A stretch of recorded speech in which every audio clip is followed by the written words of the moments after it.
Good morning students, good morning, very very good morning बेटा। और पढ़ाई वढ़ाई हो रही है? ठीक है, वीडियो देखते रहिए।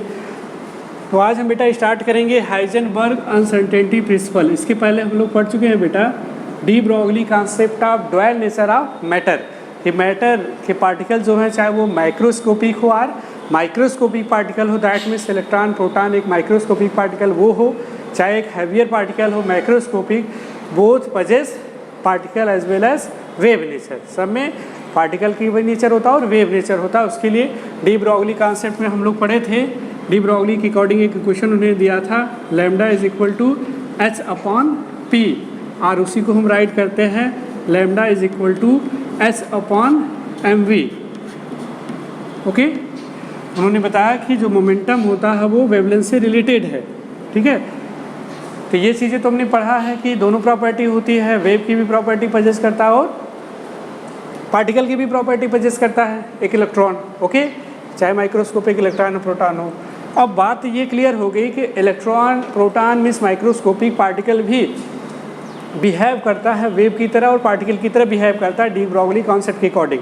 ओके, अब यहाँ पे दूसरी जो लीडिंग डेवलपमेंट थी या वेव मैकेनिकल मॉडल की, या मॉडर्न जो आया था जिसको हम मॉडर्न के मॉडल बोलते हैं, या उसको वेव मैकेनिकल मॉडल आर बोला जाता है, या क्वांटम मैकेनिकल मॉडल बोला जाता है एटम का। उस मॉडल में दूसरा एक इम्पॉर्टेंट कॉन्सेप्ट आया था हाइजेनबर्ग की, हाइजेनबर्ग अनसर्टेनिटी प्रिंसिपल।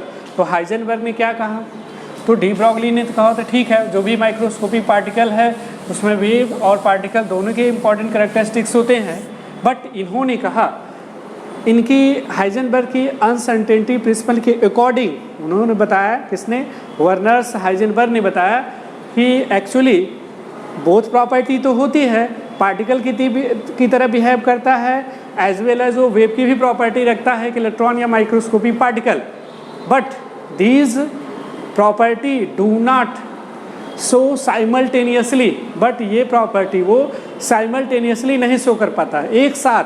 वो वेव की प्रॉपर्टी और पार्टिकल की प्रॉपर्टी दोनों को एक साथ कोई माइक्रोस्कोपिक पार्टिकल नहीं शो करता एक टाइम पे।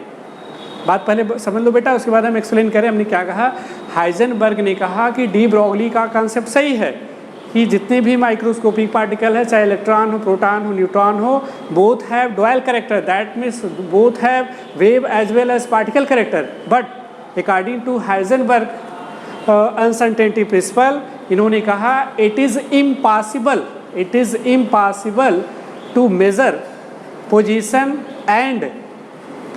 And momentum of a particle simultaneously in any instant of time.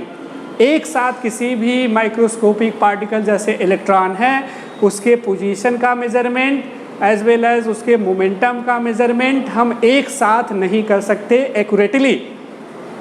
Okay, एक चीज़ आपको याद होगा, हमने बताया था कि बोहर्स मॉडल में बोहर ने कहा था कि इलेक्ट्रॉन एक पर्टिकुलर सेल में रिवॉल्व करता है और उसी पर्टिकुलर सेल में रिवॉल्व करता है जिसके लिए उसकी वेलोसिटी फिक्स्ड हो, उसकी एनर्जी फिक्स्ड हो और उसका एंगुलर मोमेंटम इंटीग्रल मल्टीपल हो या 2 पाई का। उसी ऑर्बिट और सेल में जो है इलेक्ट्रॉन पाया जाएगा, रिवॉल्व करेगा, बाकी सारे ऑर्बिट में नहीं इलेक्ट्रॉन पाया जाएगा। इट मीन्स बोहर के अकॉर्डिंग कोई भी इलेक्ट्रॉन ऑर्बिट में रहेगा या उसी में पाया जाएगा जब उसकी मोमेंटम फिक्स्ड होगी। क्या फिक्स्ड होगी? मोमेंटम, उसका एंगुलर मोमेंटम फिक्स्ड होगा एंड उसके साथ साथ उसकी वेलोसिटी फिक्स्ड होगी। बट वेलोसिटी फिक्स्ड हो और मोमेंटम ये दोनों क्या हो, फिक्स्ड है, तब उसी में अकॉर्डिंग टू बोहर मॉडल उसी में इलेक्ट्रॉन क्या करेगा, रिवॉल्व करेगा। बट हाइजेनबर्ग क्या करते हैं कि we can not measure simultaneously accurate measurement of position as well as momentum. हम किसी माइक्रोस्कोपिक पार्टिकल के पोजीशन और उसके मोमेंटम को एक साथ एक्यूरेटली मेज़र नहीं कर सकते। ओके, तो उन्होंने इसके लिए एक एक्सप्रेशन दिया, आप नोट डाउन भी कर सकते हो, हम यहाँ पे राइट भी कर रहे हैं। हाइजेनबर्ग का क्या स्टेटमेंट है, it is impossible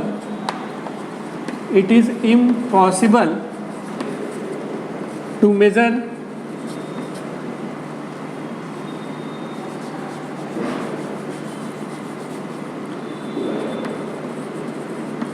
to measure position, to measure position, bracket में लिख लेंगे delta x, and to measure position and momentum,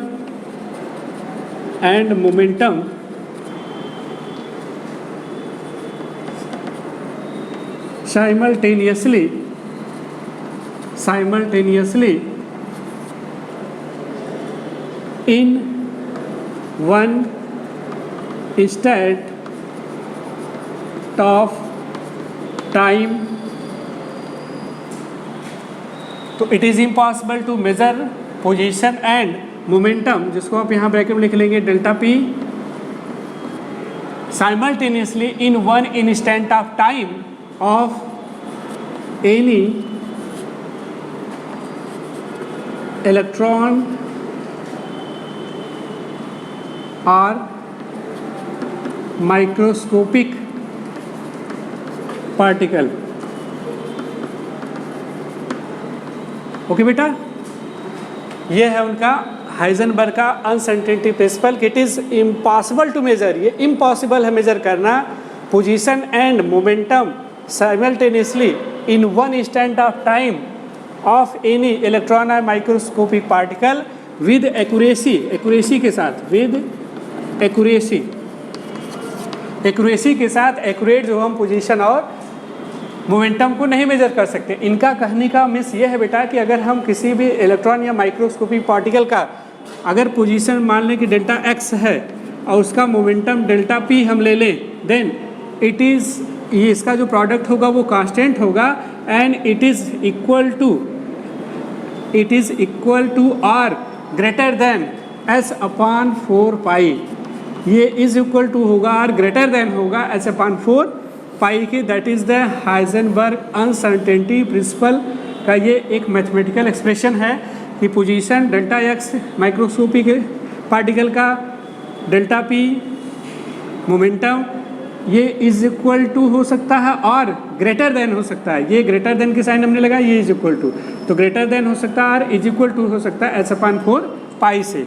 where, यहाँ नोट कर लेंगे, वेयर डेल्टा एक्स क्या है, अनसर्टेनिटी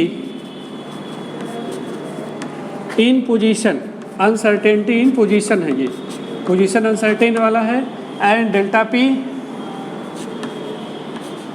अनसर्टेनिटी इन मोमेंटम,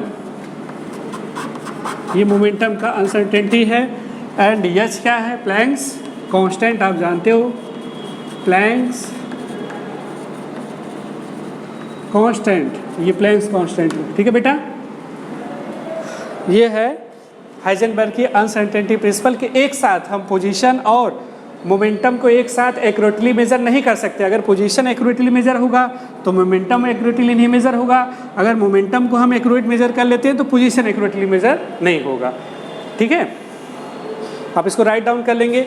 अब थोड़ा सा इस इक्वेशन को अगर हम और आगे सिंप्लीफाई करें, इसको हम इरेज करें यहाँ पे नीचे वाला, यहाँ पे अगर इसको हम सिंप्लीफाई करें, वीडियो पास करके नोट कर लीजिएगा, सिंप्लीफाई करें तो यू कैन राइट डाउन, इस इक्वेशन को आप ऐसे भी लिख सकते हो, delta x into m into delta v, momentum is mass into velocity होता है, ठीक है।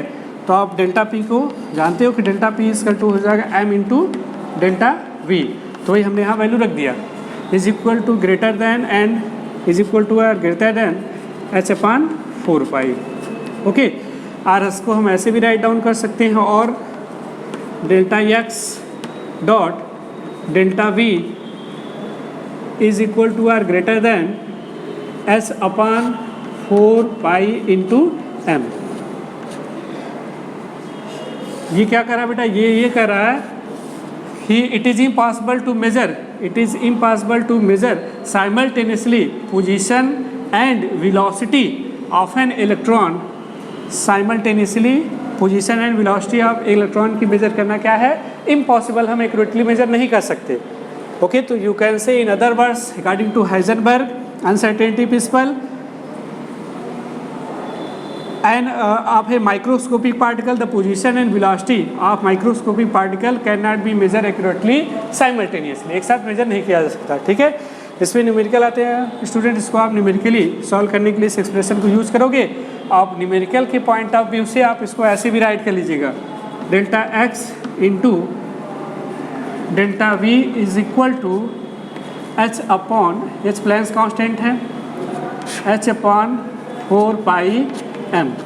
M is the mass of microscopic particle. M जो है मास है माइक्रोस्कोपिक पार्टिकल का, एच प्लैंक्स कांस्टेंट जानते हैं, पाई की वैल्यू है, ये वेलोसिटी है, ये पोजीशन है।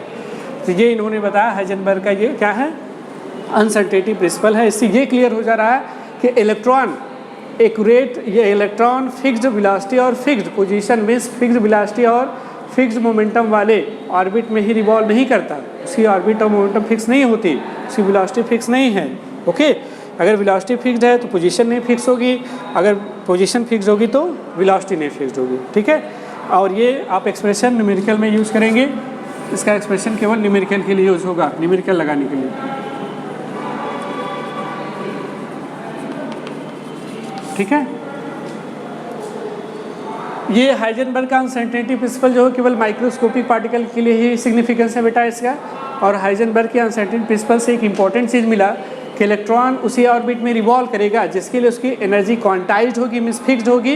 एंड इलेक्ट्रॉन जब मूव करेगा न्यूक्लियस के अराउंड किसी ऑर्बिट में तो उसकी वेलोसिटी अगर फिक्स्ड कर लें, हम एक्यूरेटली मेजर कर लें, हम उसका पोजीशन नहीं फाइंड कर सकते। अगर पोजीशन हम फाइंड कर लेंगे तो वेलोसिटी नहीं फाइंड कर पाएंगे। ओके, इससे ये पता चल रहा है कि इलेक्ट्रॉन जो है एक वेव की फॉर्म में न्यूक्लियस के अराउंड 3 डायमेंशनल स्पेस में, न्यूक्लियस के अराउंड ऑर्बिट में 3 डायमेंशनल स्पेस होता है, और उस 3 डायमेंशनल स्पेस में इलेक्ट्रॉन जो है वेव की लाइक जो है ट्रेवल करता है। जहाँ पे उसकी इंटेंसिटी हाई होती है वहाँ पे इलेक्ट्रॉन की प्रोबेबिलिटी हाई होती है, वहाँ इलेक्ट्रॉन मैक्सिमम पाया जाएगा। जहाँ पे उसकी इंटेंसिटी कम होगी वहाँ पे इलेक्ट्रॉन लेस पाया जाएगा। तो इससे एक इम्पॉर्टेंट हाइजेनबर्ग अनसर्टेनिटी प्रिंसिपल से एक इम्पॉर्टेंट कॉन्सेप्ट आ गया कि इलेक्ट्रॉन्स की जो वो ऑर्बिट में डिस्ट्रीब्यूशन है वो इंटेंसिटी पे डिपेंड कर रहा है। जहाँ पे ज़्यादा इंटेंसिटी होगी इलेक्ट्रॉन्स की वहाँ पे प्रोबेबिलिटी उसकी ज़्यादा होगी, और जहाँ पे कम होगी उसकी प्रोबेबिलिटी कम होगी। ओके स्टूडेंट्स, तो आप इस पर न्यूमेरिकल सॉल्व कर लेंगे, इसको राइट डाउन कर लेंगे, जो भी प्रॉब्लम होगा ऑनलाइन क्लास में हम लोग डिस्कस करेंगे। Okay, thank you.